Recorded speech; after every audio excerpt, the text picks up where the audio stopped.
অধ্যাদেশ অনুযায়ী যে অধ্যাদেশ অনুযায়ী ইউনিভার্সিটি চলে, কাউকে হ্যাঁ বলো অথবা না বলো অথরিটি তিনটা। Number 1 senate, number 2 syndicate, number 3 হচ্ছে একাডেমিক কাউন্সিল। এই তিনটার বাহিরে আর কোনো অথরিটি কাউকে হ্যাঁ বা না বলার অথরিটি রাখে না, কারো অ্যাক্সেস দেওয়া বা না দেওয়ার। এই তিনটার বাইরে পরিবেশ পরিষদ, সেখানে কোনো কেউ একমত হইলো কি হইলো না এটার উপর ভিত্তি করে কারণ আপনি হ্যাঁ বা না বলেন, এটা আসলে মানে এটা ভ্যালিড কোয়েশ্চেন না। বরং ইউনিভার্সিটিকে কোয়েশ্চেন করবে যে আপনাদের অথরিটি থেকে এরকম কোনো ডিসিশন হয়েছে কিনা। দেখবেন এই তিনটা অথরিটি এ ধরনের কোনো সিদ্ধান্ত তো দূরের কথা, এই ধরনের আলাপই কখনো হয় নাই। আর ছাত্র শিবির যেখানে নিয়মতান্ত্রিক রাজনীতির সাথে সম্পৃক্ত এবং নিয়মতান্ত্রিক রাজনীতি করে, সেখানে এই প্রশ্ন কখনো আসবে না আর কি। জি,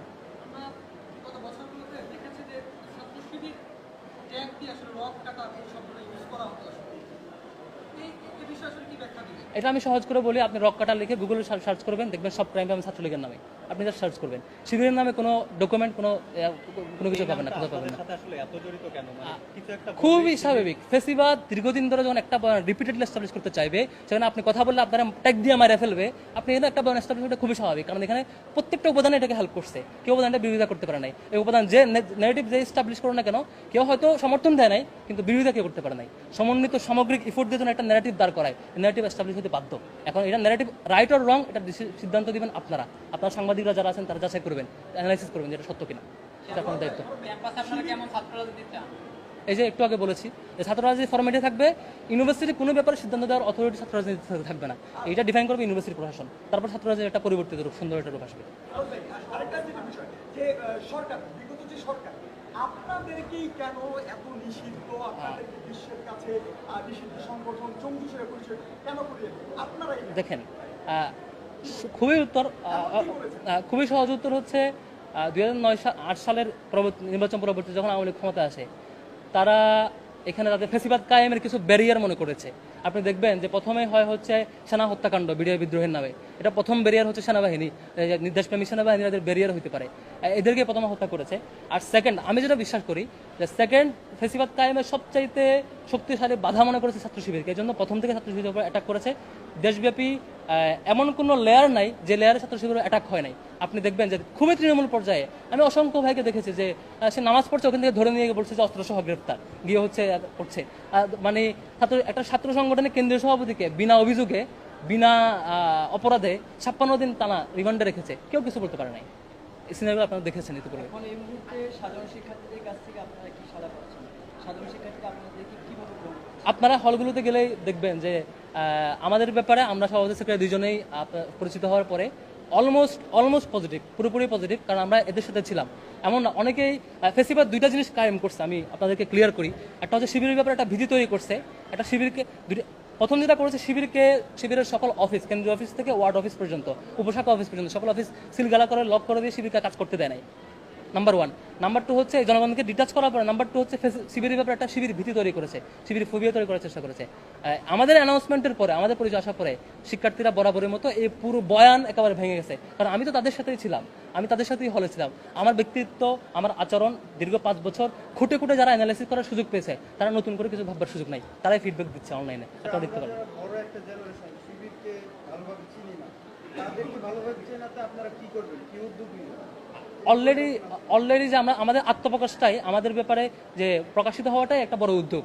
আপনারা দেখতে পাচ্ছেন অলরেডি ঢাকা ইউনিভার্সিটিতে আপনি যদি সার্ভে করেন, অলমোস্ট 90%, আমি বলি, আমি 100% বলবো, 90% আপনি পজিটিভ ফিডব্যাক পাবেন যে আমাদের ব্যাপারে, আমাদের ব্যক্তিত্বের ব্যাপারে, সাংগঠনিক ব্যক্তিত্বের ব্যাপারে, যে এতদিন যে বয়ান ছিল এটা মিথ্যা হিসেবেই সবাই রিসিভ করেছেন। যে এতদিনের ফেসিবাদের প্রতিষ্ঠিত বয়ান, এটা একটা মানে উদ্দেশ্য প্রণোদিতভাবে একটা টার্গেটেড ভুল ব্যাখ্যার একটা বয়ান হিসেবে প্রতিষ্ঠিত হয়েছে। আমরা অ্যানাউন্স করবো ইনশাল্লাহ।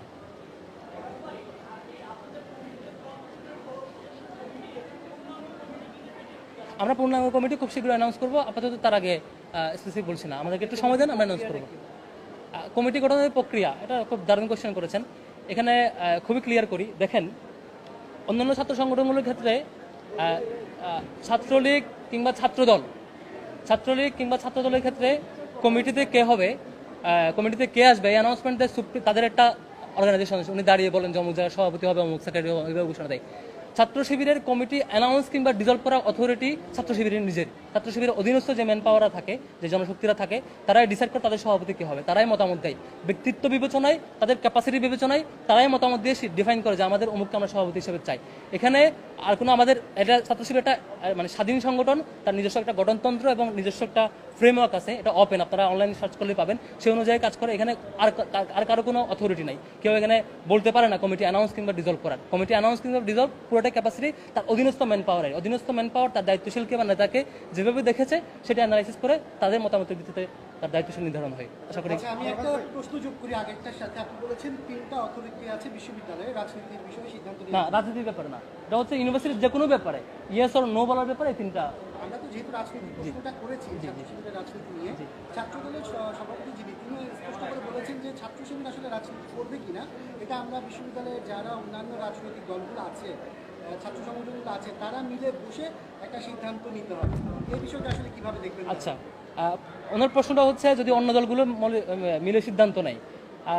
আমি আবারও ক্লিয়ার করছি, আইন কখনো কোনো ব্যক্তি বা কোনো গ্রুপ অফ স্টুডেন্ট কাউকে মানে ফ্লোট দেওয়া, কাউকে অ্যাক্সেস বন্ধ করার অথরিটি রাখে না।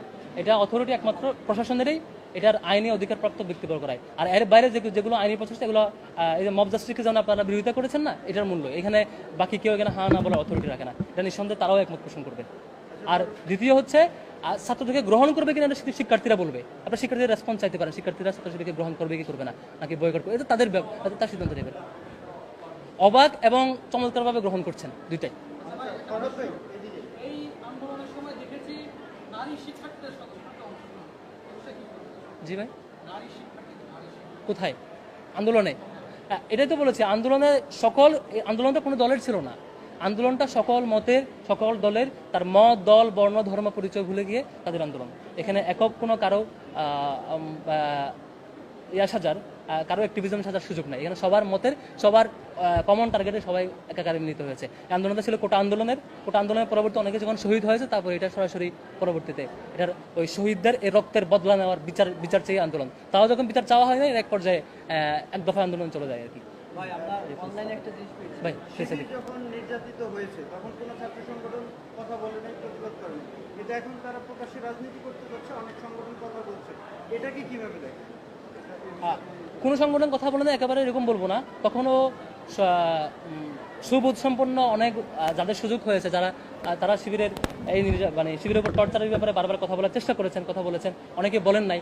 আর এখন যারা বিরোধিতা করছেন, আমার কাছে মনে হয় যে ওনারা ফিল্ড স্টাডি করবেন এবং ওনারা শিক্ষার্থীদের রেসপন্স চেক করে, আসলে স্টাডি চেক করে ভাষা তথ্যের উপরে কোনো কথা বলবেন না, এটা আমি আশা করি আর কি। এবং প্রত্যেক সংগঠনের নেতৃবৃন্দ এই লাস্ট ফেস্টিভ্যাল বিরোধী আন্দোলন যেভাবে সবার ব্যাপারে সুন্দর সৌহার্দ্যপূর্ণ সম্পর্কের মধ্যে দিয়ে মুভমেন্টে এসেছেন, সামনে ইস্যুগুলোতে সামনে আসবেন, এটা আমি স্বাভাবিকভাবে আশা করতেই পারি। যেহেতু রিসেন্ট একটা মুভমেন্টে এই এক্সাম্পলটা আমরা পেয়েছি, এটা এক্সাম্পল সামনে পাবো আশা করি। ভাই অনলাইনে একটা আপনি বিশ্বাস আছেন? ওকে, থ্যাংক ইউ ভাই। বলো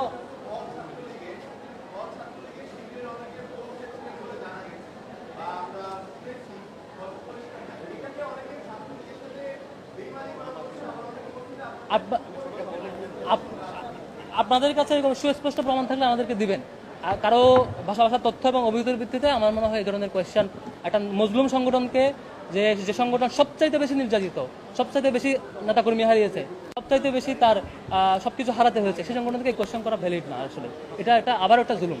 এটার ব্যাপারে আমি আল্লাহর রাস্তায় আপনাদেরকে সুনির্দিষ্ট তথ্যের ভিত্তিতে কোয়েশ্চেন করাটা আশা করি। এটা তো একটু আগে রিপ্লাই দিয়েছি, একটু আগে